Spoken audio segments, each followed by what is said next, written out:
이제 지금부터 설명드릴 내용은 중소기업의 경영, 재무, 세무 관련 이런 이제 컨설팅 영업을 집중적으로 하는 그런 내용을 이제 안내드리겠습니다. 먼저 화면 잠깐 보시죠.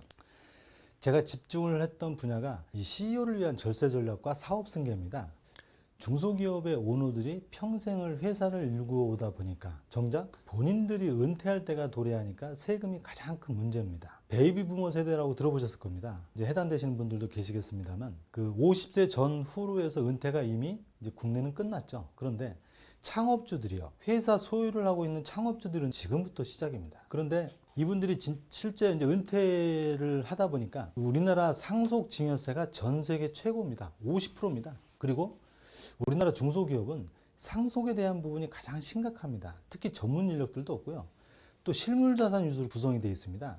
공장, 건물, 기계장치, 그리고 이 물납에도 한계가 있어요. 중소기업은 상속세 납부 지원이 없어서 문을 닫는 회사도 있습니다. 이런 유명한 회사도요. 이 창업주가 갑자기 사망을 하면 상속세가 수백억이 나옵니다. 근데 중소기업에 돈 있나요? 사업부를 매각한다든가 경쟁사로 넘어가고 이 CEO들이 고민거리입니다. 별 편법이 다 동원됩니다. 명의신탁 이런 것들이요. 이 언론 매체를 통해서 많이 나오다 보니까 보신 적도 있으실 겁니다. 그렇다고 배당을 받아서 하려고 해도 세금 자체가 워낙 높죠. 금융소득종합과세라고 들어보셨을 겁니다. 급여나 배당, 상여 어떤 형태로든 세금이 높게 나옵니다. 그래서 급여도 많이 책정 못 해놔요. 기업 분석한 샘플 자료가 있을 겁니다. 대한민국에 있는 이제 모든 기업은 저희 전산망에 다 들어와 있습니다. 물론 이제 한신평이나 대한상공회의소에 링크되어 있는 기업에 대해서도 저희가 분석을 할 수 있습니다만 저희 전산망에는 디테일하게 CEO 나이부터 인적사항, 임원연항, 그 주주연항, 가지급, 잉여금, 매출이 얼마인지, 세금을 얼마나 내는지, 대출이 얼마나 있는지 이 화면 보시면 이런 중소기업의 기업 분석을 해가지고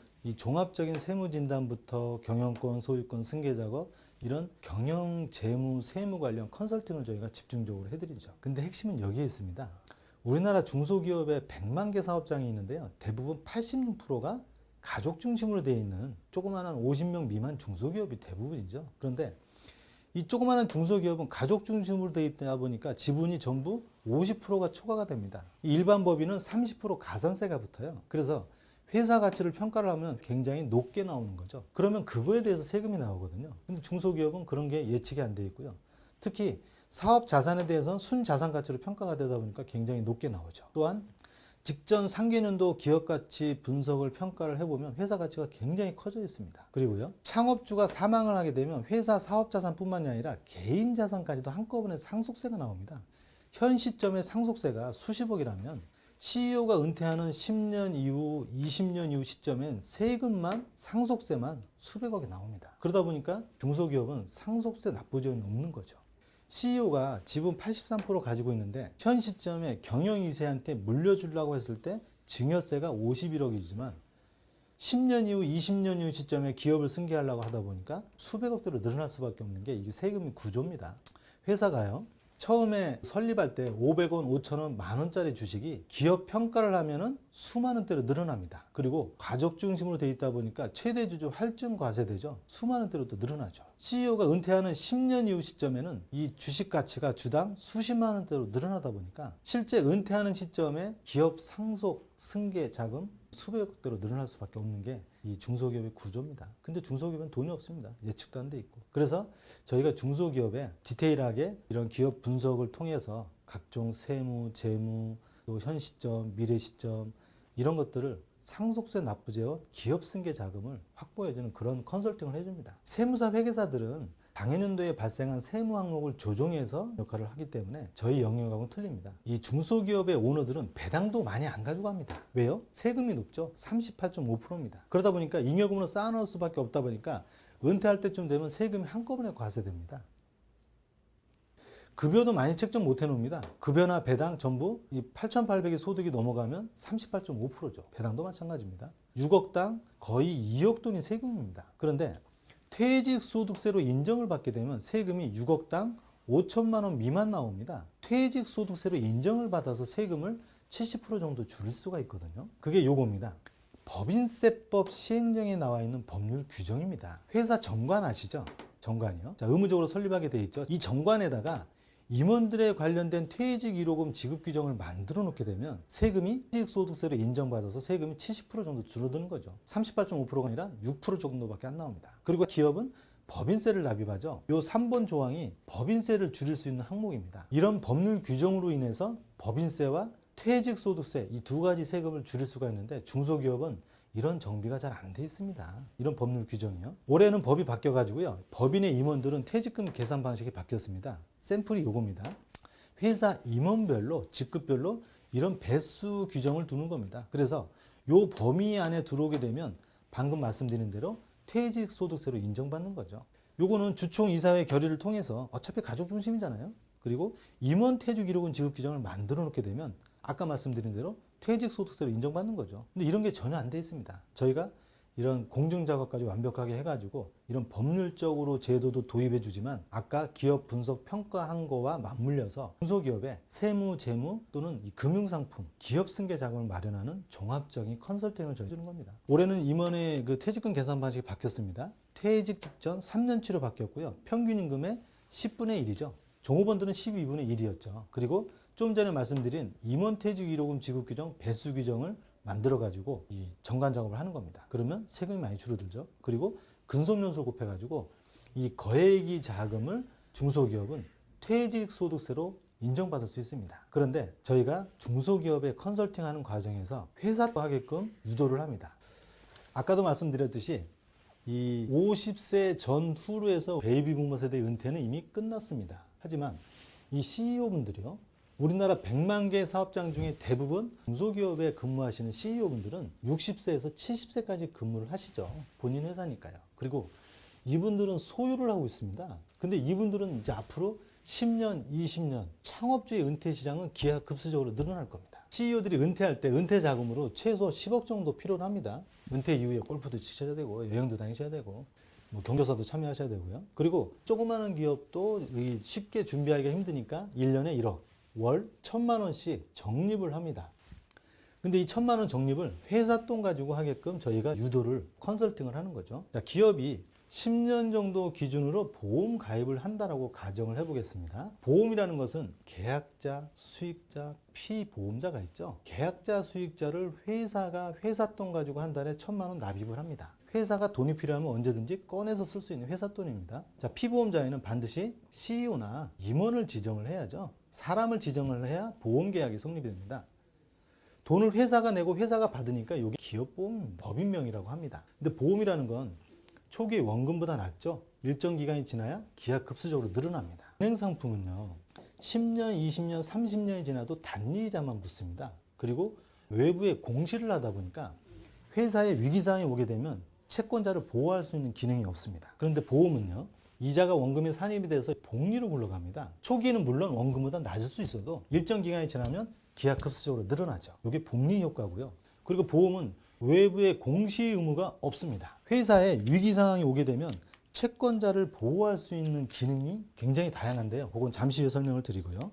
방금 방송에서 보셨던 회사의 임원 퇴직 1호금 지급 규정을 만들어 놓게 되면 세금이 6%밖에 안 나오죠. 그러면 10년 시점에 이 12억 정도 자금이 조성이 되게 되면 회사가 냈던 걸 그대로 CEO가 이 법률 규정에 의해서 퇴직소득세로 인정받아서 세금을 줄인 다음에 CEO로 바꾸는 겁니다. 대상자는 그대로 CEO죠. CEO가 회사로부터 퇴직금을 받을 때요. 현금으로 받든 부동산으로 받든 예금으로 받든 현금 등가물로만 받으면 됩니다. 회사가 종신연금형 보험상품을 가입했던 걸 그대로 상품채로 퇴직금조로 받는 겁니다. 계약자, 수익자를 개인 CEO로 변경한 다음에. 그러면 이때부터 이 상품은 CEO 거죠. CEO가 이때부터 늘어나는 이자 차익에 대해서는 전부 CEO 거죠. CEO가 금융소득 종합과세에 해당이 돼서 모든 소득이 38.5% 세금이라 들었고요. 이 이자 차익에 대해서는 세금이 0%입니다. 10년 이상 경과했기 때문에. 그리고 이 12억을요. 평생 매월 매년 이 12억 이상을 뺐습니다. 그리고 사망하면 법정 상속인에게 수억, 수십억, 수백억 원의 상속세 납부 재원을 줄 수가 있습니다. 특히 75세 이후에 수령하는 종신연금형 자산에 대해서는 원천적으로 상속 자산에 포함이 안 됩니다. 연금 정기금 평가법에 의해서 75세 이후에 수령하는 건 상속세를 미리 낮추는 효과가 있죠. 요즘 평균연령 늘었죠? 85세, 95세. 자, 정리해 드리겠습니다. 아까 중소기업에 라이프 사이클이 있다라고 말씀을 드렸죠. 이익이 많이 날 때도 있고 적게 날 때도 있고. 자, 이익이 많이 날 때 맞춰서 법인세가 많이 나오는 시기에 퇴직금 규정에 의해서 이 법인세를 먼저 줄입니다. 회사는요. 두 번째는요. CEO가 이 법률 규정에 의해서 퇴직소득세로 인정받아서 세금을 줄입니다. 세 번째는요. 우리나라 중소기업이 대부분 가족 중심으로 되어 있죠. 가족들이 임원들이 돌아가면서 이 혜택을 보는 겁니다. 이런 금융적인 메리트를 보는 겁니다. 그래서 중소기업에 이런 컨설팅을 많이 해줍니다. 요거를 저축성 보험이라고 합니다. 그래서 기업에서 한 구자 1,000, 2,000짜리를 많이 하는 거죠. 요것도 저희 주소득원입니다. 아까 상품하고는 틀린 겁니다만 요거는 이제 저축성이다 보니까 수수료는 많이 안 나옵니다만 요것도 마찬가지 그 다음 달 저희 급여로 나옵니다. 얼마나 나올까요? 자, 한번 생각해 보시죠. 제가 질문 드리겠습니다. 얼마나 나올까요? 3천만 원 나옵니다. 그 다음 달에요. 그리고 아까도 말씀드렸듯이 월 납입 금액만큼 100%가 7개월부터 36개월까지 나옵니다. 계약 유지 수수료예요. 보험료가 계속 들어오니까요. 제가 여기에 꽂혀가지고 중소기업에 이런 쪽에 집중적인 컨설팅을 많이 합니다. 그런데 다른 보험사 일부 또 저희 일부는 이런 업무까지는 할 수 있습니다. 지금 이제 이 시간 이후부터는 이 상위 1% 30명만이 많이 하는데요. 자, 여기 한번 보시죠. 저희가 중소기업에 기업 분석을 하다 보면 잉여금이 많이 발생을 합니다. 잉여금이 평상시에 38.5%다 보니까 급여가 됐든 배당이 됐든 상여가 됐든 어떤 형태로든 세금이 높죠. 그래서 많이 안 가져가요. CEO가 은퇴할 때쯤 되면 이 잉여금이 엄청 쌓여 있습니다. 그러면 이 제도에 업시키는 거죠. 20억 플랜 월 2천만 원. 회사 돈으로 2천만 원 납입하다가 10년 시점에 퇴직소득세 인정받아서 은퇴자금을 쓰는 거죠. 왜요? 세금이 적으니까요. 평상시 38.5%잖아요. 또 가지급금 혹시 들어보셨나요? 주주 임원 대여금이라고도 하죠. 자, CEO가 회사를 위해서 사용한 자금인데 영수증이 없으면 전부 대표이사 개인 채무로 남습니다. CEO가 100% 지분 갖고 있다 하더라도 법인 자금과 개인 자금은 구분되어 있지 않습니까? 회사 돈 마음대로 못 쓰죠. 접대하려고 그러는데 수백만 원 술값 나가도 영수증은 처리 못 하잖아요. 이 회사를 운영하다 보면 가지급금이 없을 수가 없습니다. 원청으로 또 하청받는 업체들.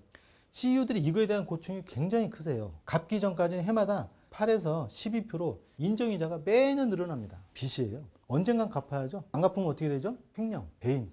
그래서 CEO들이 이 가지급금에 대한 니즈가 굉장히 커요. 중소기업이 조그마한 기업도 20억에서 한 50억 정도 가지급금이 쌓여 있습니다. 이거에 대한 고충이 굉장히 크다 보니까 저희가 이거를 저축성 보험을 활용해 가지고 어느 정도 세이브를 시킵니다. 보험회사에다가요. 이런 저축성 상품을 가입해서 복리를 굴리다가요. 2월 달에 잠깐 인출을 합니다. 대출하면 이자가 붙으니까 인출을 해요. 회사 거니까 인출이 되죠. 그러면 우리나라 중소기업의 특징이 어떻죠? 대부분 가족 중심으로 돼 있죠. 그러면 이 1년에 2억에서 3억 정도 소액 배당을 하는데 15.4% 미만 나오게 쪼개서 분산 배당을 하는 겁니다. 그러면 세금이 한 돈 천만 원 정도밖에 안 나오거든요.